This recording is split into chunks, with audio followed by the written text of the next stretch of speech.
Okay, just trying to usher everyone in. So, yeah, thanks for coming, everyone.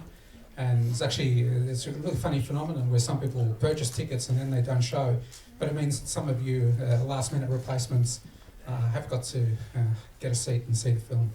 So that's fantastic. My name is Bill Mousoulis, and together with Chris Luscri, who's down here videotaping, I've curated and organised this series of screenings, and this is the third and last one. Series called Australian New Wave Filmmakers Showcase, and it's basically a showcase of kind of like low budget films and unusual films, and from filmmakers who are kind of flying a little bit like under the radar and are not recognised by the Australian cinema kind of scene at the moment. And I really think that they should be recognised. You know, it's they're so fascinating kind of filmmakers. And I also, before I forget, I want to thank the venue, the Thornbury Picture House, for accepting this proposal for me and Chris to screen these films at this venue. They've been really great, Gus and Lou and Hayden and Edith. And so you know what you're here to see. You Can Say Vagina. And it's a film by Siobhan Jackson and Mischa Baka. And I only discovered both of them like recently over the last few months. And even though Siobhan's been teaching at VCA for a number of years, I've sort of been overseas in Europe for at that time roughly. And when I first saw this film, I got a nice surprise, you know, because it's quite different to other kind of indie films that are like quirky comedies. So it's got a few different things going on in it. I really like it myself. And so stick around at the end. We're going to have a Q&A with the guys, Siobhan Mischa, and also Lucy Orr, the lead actress. She gives a great performance in this film. So the three of them will be interviewed by Philippa Hawker, who's a film critic for The Australian. And she's had many, many years' experience as a film critic, and she's actually been really supportive of independent filmmakers. So I'll just kind of hand you over to Mischa and Siobhan for them to say a few words.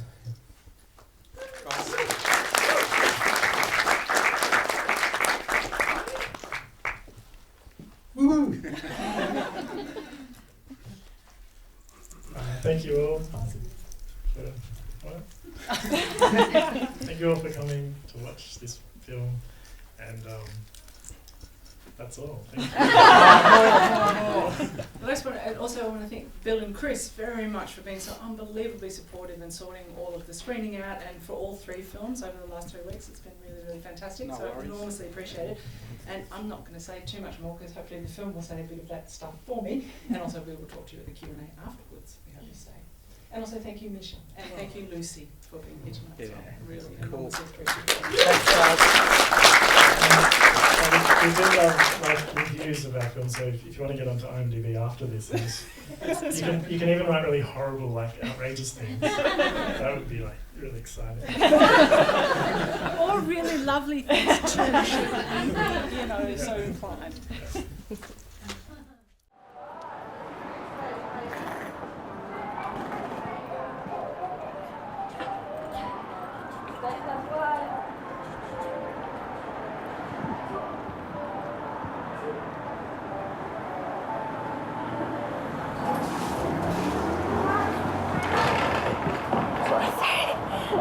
The floor is very wet, so just not because of me. It's just wet.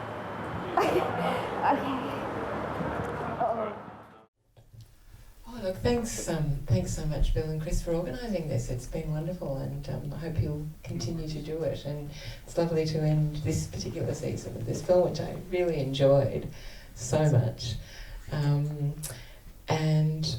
I just wanted to start. I talked to Mischa and Siobhan beforehand, and I understand that the three of you kind of got together to do a short film, just to sort of see how it would go, making a feature between the three of you in a particular way.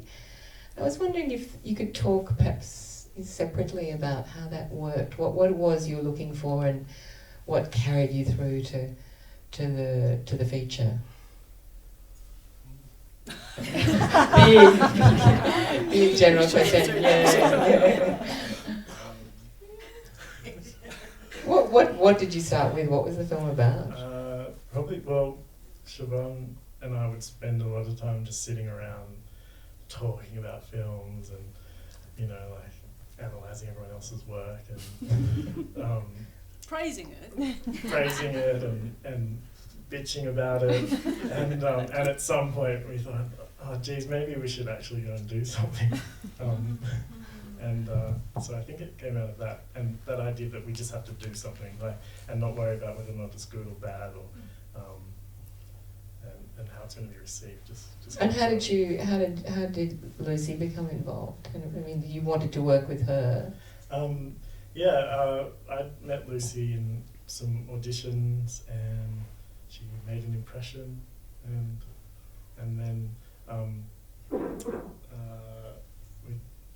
then we just had an idea to make something, and then she came to mind, and it's like, yeah, that's good, Lucy.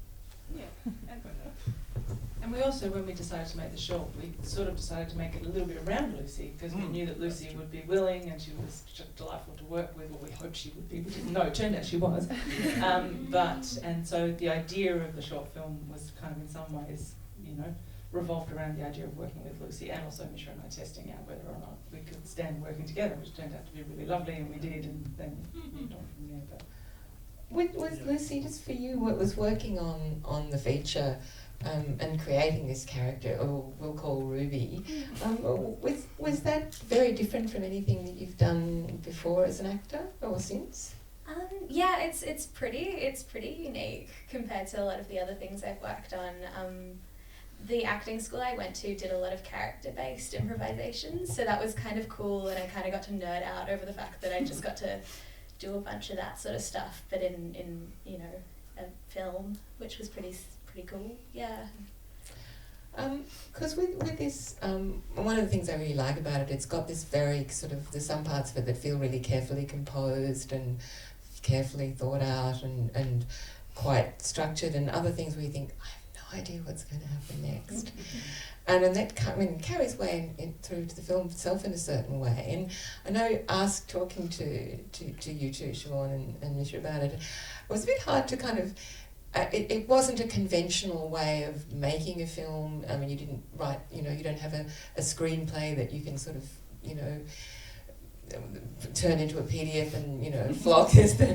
It was hard to sort of put my finger exactly on how you approach this. And I was wondering if you could talk a little bit about, just for example, I gather you started with the idea of the character of Ruby in the house with Tom, and that was really your starting point, and you built the film on top of that. So how did that sort of piece by piece accumulation of scenes and characters actually work? It did actually start really simply, and like Mischa was saying, it was partly just we had to do something. It was that kind of, we were sick of waiting to get permission to make a feature, so we thought, bugger it, we should just do it.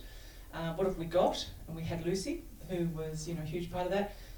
We had access to a house, and we had Tom, who's the fellow with the beard. And, well, actually, we rang Tom, and then we had Tom. And so we had those elements. We thought, what can we do with those elements? We had 2 cameras, we had ourselves, and we had my lovely partner, who's a cinematographer, who did sound for us, which was very hard to do, bizarrely. But, and so we had those elements, and we thought, here are some things that we can do with those elements. And we had this character that wasn't the actual Lucy sitting here, but some sort of version of Ruby stroke Lucy, and the reason she's Ruby and Lucy is because we kept forgetting to call her Ruby and calling her Lucy. And then we had to paint that part of the film, which gives you some indication of how the writing happened very organically in kind of strange and weird ways. And then we just started, I think the first thing we did was list a few things that we've always wanted to have in a film, like literally, just with no story sense really, but here are 4 things I've always really wanted to have in a film, and here are 4 things Mischa's always really wanted to have in a film. Do you remember what they were? Karaoke, I think, was one thing. So, all the films I like have karaoke scene. I'm having a karaoke scene. It's the only one I remember specifically. That stuff kind of disappeared once we started making in lots of ways, or became less obvious to us. and we just started piecing together scenes in ways in which we didn't know how they would actually, where they would be in the film at any one time. So, and the house was where we did start. And then from there it suggested other things that we'd need, because it became very claustrophobic in that place. And so how do we get out of that house? What are the scenes that are happening here suggest to us? What's happening with the character? What do we need to augment that and to extend it? So it became lots of conversations between Mischa and I, and lots of text conversations, and lots of conversations too with our actors. But so it sort of grew from a few seeds that started in that house, I guess. Well, a good example of that is, so after shooting some of the stuff in the house with Tom, there was this feeling of like the kind of a bit stuck in the house and confined, and this kind of strange energy. And so it was almost like natural that we were like, oh, we need a holiday. Let's go and find some really nice young man that Lucy can go and hang out with.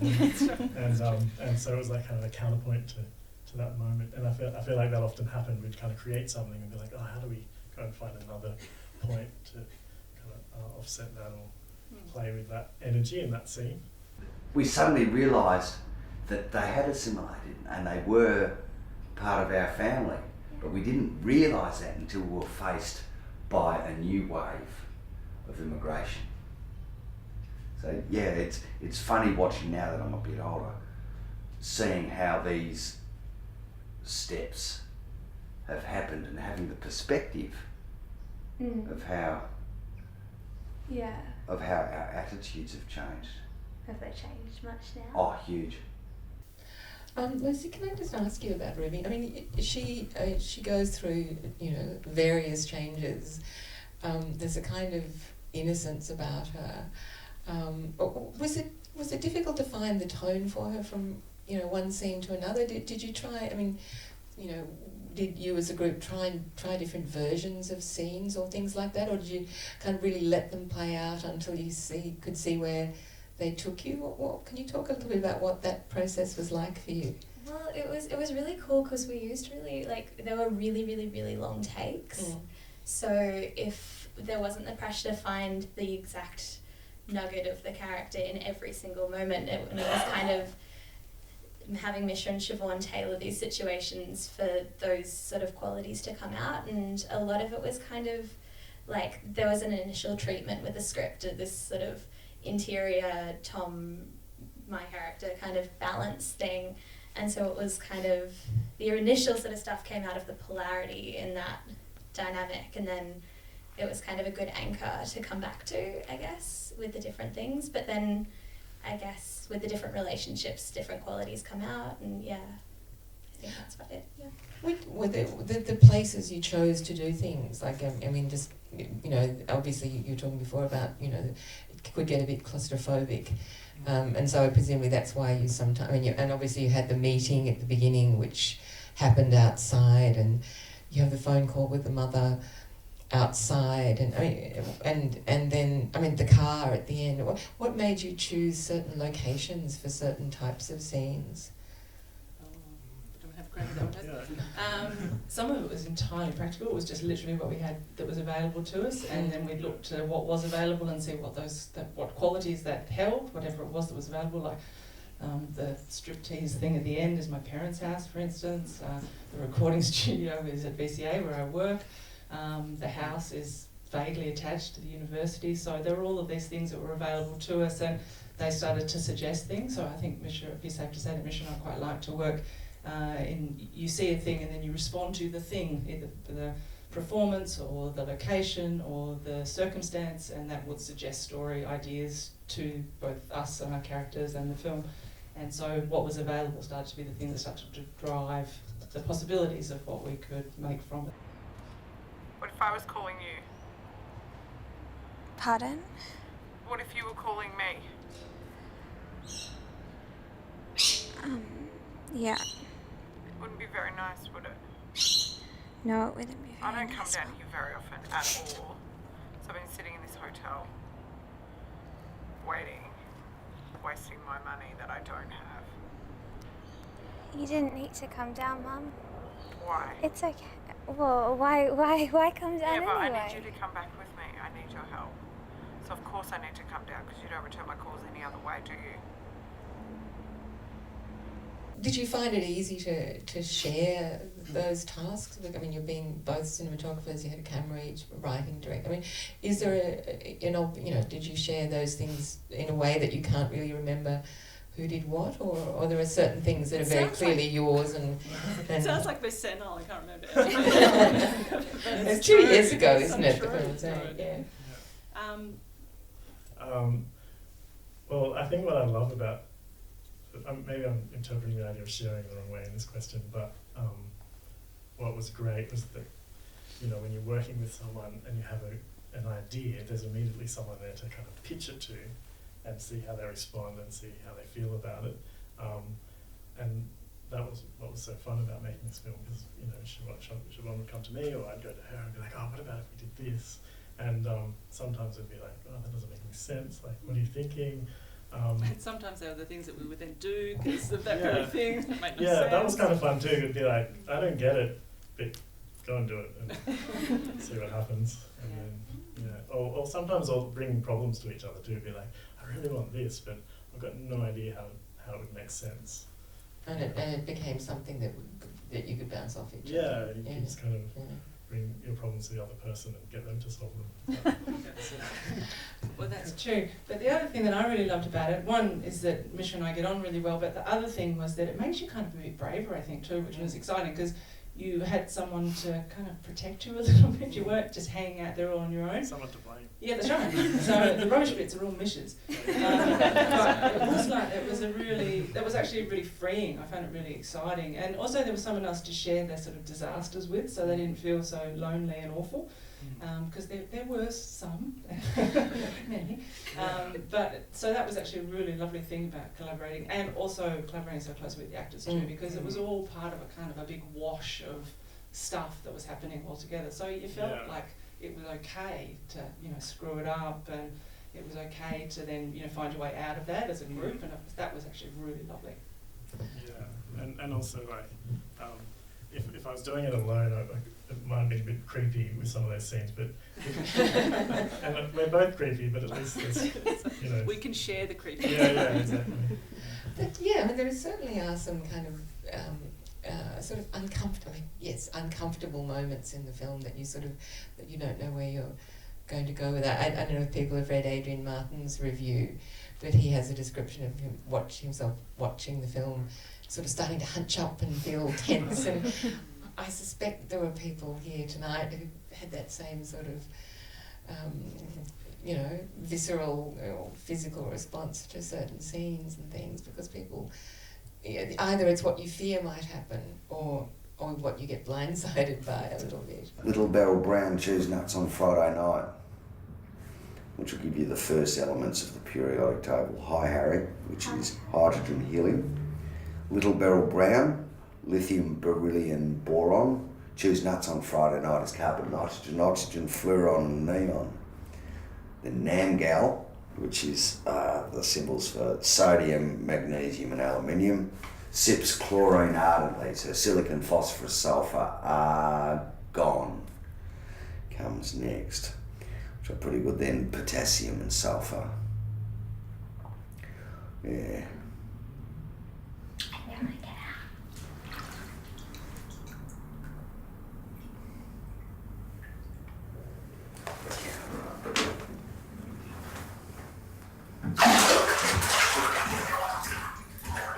About the ending though, because I think it really does take you in quite a different direction.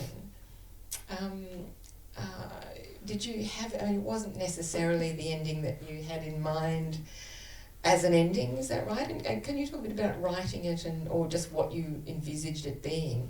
And also, Lucy, if you can tell me a little bit about, just what it was like to perform. Maybe start with that. And then we can take it. Yeah. How it happened. I know. Well, this one was really cool because Mischa and Siobhan told me about it like a couple of weeks in advance, and so I had a bit of time to prepare and practice just like word vomiting shit, which was really cool to have time to actually get used to that, so that when we were actually shooting it was kind of not as much of an abrupt sort of change than what we were used to.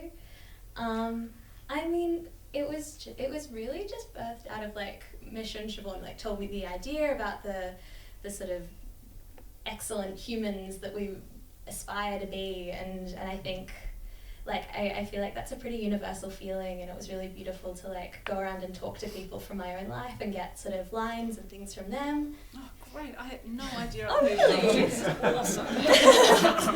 Yeah. Well, yeah, and then when we were shooting it, they kind of really brought the really interesting, intricate parts of it into that, and yeah, and then it just sort of developed as we kept shooting, and yeah. Yeah, no, it's a terrific scene. Yeah, I feel like we developed this character with Lucy, and then often while we were creating the film, we were perplexed by like, you know, how do we solve this? How do we solve the problem with this character? And it was a continual conversation, and it was, you know, I mean, even those counterpoints to a degree was doing that. I was like, oh, let's bring this lovely young man in, maybe that'll help solve it. And what about she sees her mother? Maybe that's what will help get to the bottom of what's going on with this character. And it kind of became part of what the film's about, but also how we came to the end, I think. You know.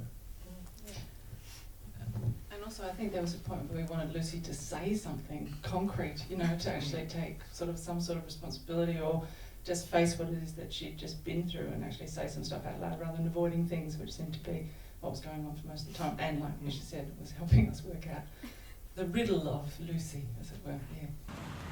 I just wanted to be something. I wanted to be just better or special, or, you know, there are people that just shine and everything goes right for them and everything's perfect and they don't have to try really hard, or I don't know. I wanted to be that, and now, and like I've always been this, and I've always been not that, and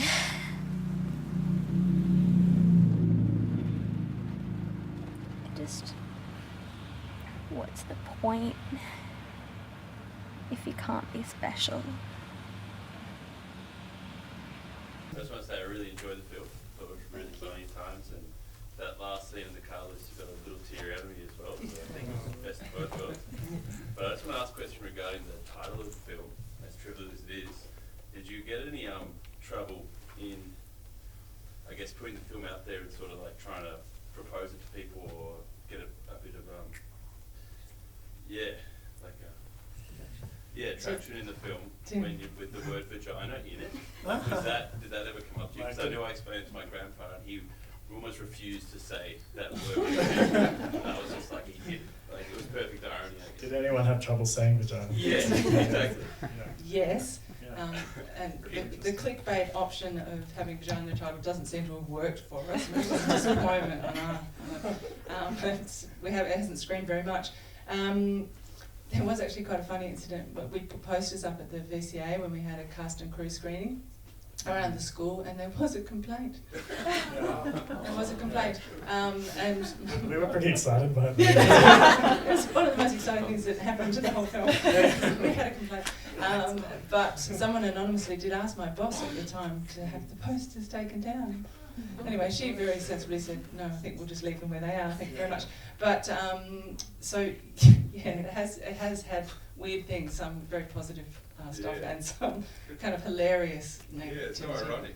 Yeah, and also I work at an art school, just so it's really weird that the poster that has the word vagina should actually be an issue within the walls of it. And it was not an issue within the walls of the art school, but there was somebody, I don't know who filed a little complaint. So it's been exactly as you would expect. Yeah. A brave man. How much of your story was found in the edit? I'm not sure. I feel like we actually, in terms of talking about story, I felt like we had a lot of conversations about story and structure before the edit. Really, yeah. Yeah. So not that much, really. Yeah. Yeah, although I think not in the traditional sense of finding story in the edit, but we would do some editing and then go, I think we should go and shoot this scene, and then we go and shoot a scene. So we would respond to the edit and go out and shoot stuff and bring it back in. But as you can see, it's quite kind of straightforward in terms of, you know, shots per scene and stuff. So it's not like, you know, we're digging around for particular story changes within the edit, but we did respond very sort of loosely and fluidly to the edit and go and shoot things. And we did shoot, how long? Maybe over a year or something? So, you know, we'd come and go a little bit and there'd be little bursts of shooting and then we'd edit for a bit and then respond. So in that sense, yeah, there was quite a bit of story in the edit in that way. Were you shooting mainly on weekends, outside of school hours? Well, I don't go to school anymore, so we didn't have to do it around play lunch. But no, we did a little burst at the beginning, like 3 or 4 or 5 days, maybe. I can't remember exactly, but about that many. And then we do every, you know, when we could get the right people together, we might do a day, or they were fairly loose days, you know, sort of 10 o'clock start, 4 o'clock finish kind of day. Scheduled all over the place. Yeah. So it was just. That's Lucy was so generous with that. She would just. You're like, yeah, sure, okay. She'd just show up. It was brilliant. Yeah, wow. It was fantastic. Yeah. So yeah, all sorts of different times. All right. Do you want a cup of water or coffee or anything like that? No, thank you. Okay. Whenever you're ready. Sorry, I can't see anything. Oh, there we go. Sorry. There's a man standing inside a house, and a schoolgirl comes out, and she's really happy, and they're talking. I just want to ask a little bit about the tone of the film. Like, you know, obviously, like, it's a bit of kind of quirky comedy. There's the uncomfortable kind of thing that we're watching. Very realistic too. This kind of like minimalist, realist kind of style as well.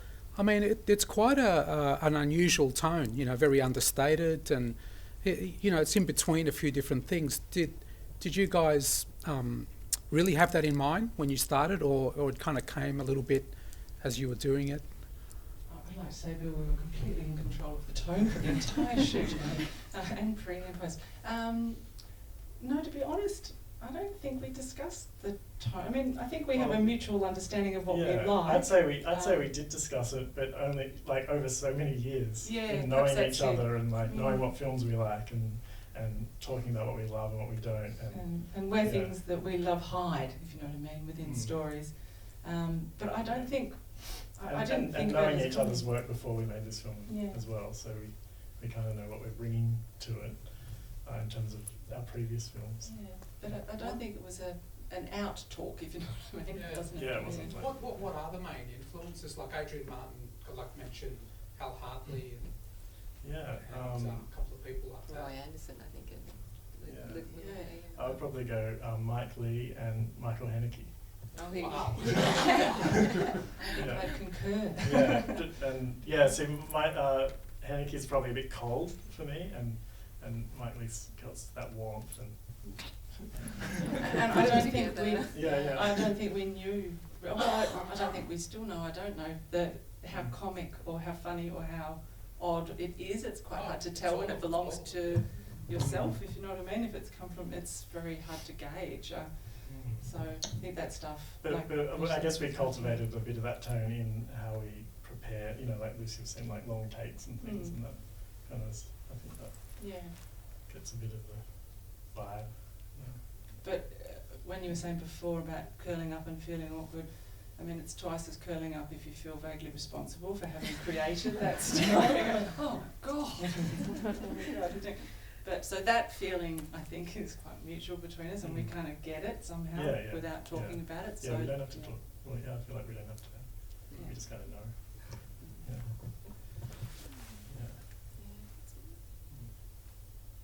Would you want more young people to see the film? Because how old is Ruby? How old were you, Lucy? 21? 20. And how old's the character? Yeah, somewhere around there. Yeah, similar age. Yeah. Would I like young people to see it? Yeah, absolutely. We didn't have an audience profile in mind when we were making it. It was a bit more shot from the hip than that. But yeah, absolutely. Well, at one point I thought it's like Girls without New York. So it's kind of a little bit, a bit flatter and a bit more people wearing black. Yeah.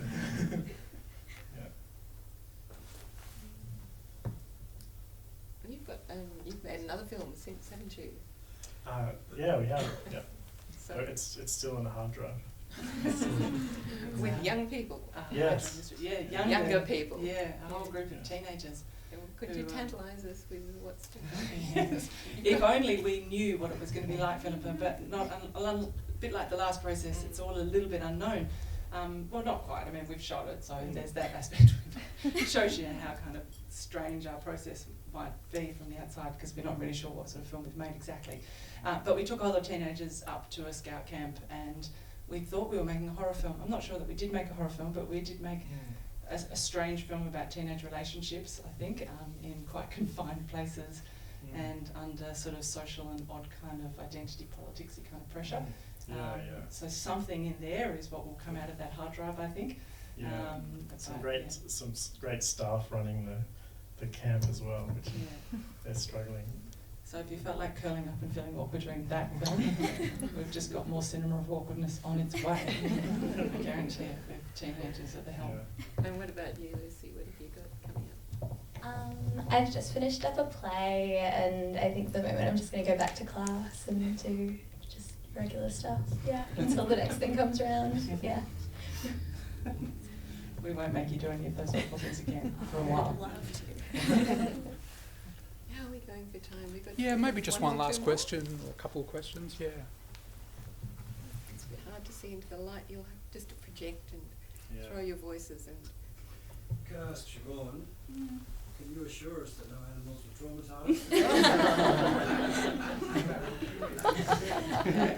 I'm going to proudly say that's my family's dog. I was going to say my dog, but my children are here and they would be annoyed because they brought her up so much. Yeah, no, she just did that stuff. We didn't ask her. And actually, it was back to what Philippa was asking us before about how we decided what to do. The dog was certainly not written into the film, and on that day, it was a really hot day, and I didn't want to leave her at home on her own because it was really hot. So I banged her in the car and we all went out together, and she just kind of suggested things that seemed irresistible to use. So, but she seemed fine afterwards. I think she's quite pleased. Just one last question. She's available for, small fee as well, I think, so. She's a bit older now, but, she's still willing. Yeah. Siobhan, do you want to ask the audience to say vagina? Yeah. 1, 2, 3. Vagina! Woo, well done. You can say it. All right, we'll wrap it up. Just before we do, Thank you, everyone. I just want to say thanks again to Bill and Chris, who, incredibly generously organised these 3 screenings, and they've been great. And to the other filmmakers, Matt and Luke, who, it's been an honour to be in your company. Thank you very much as well. Thanks to everyone.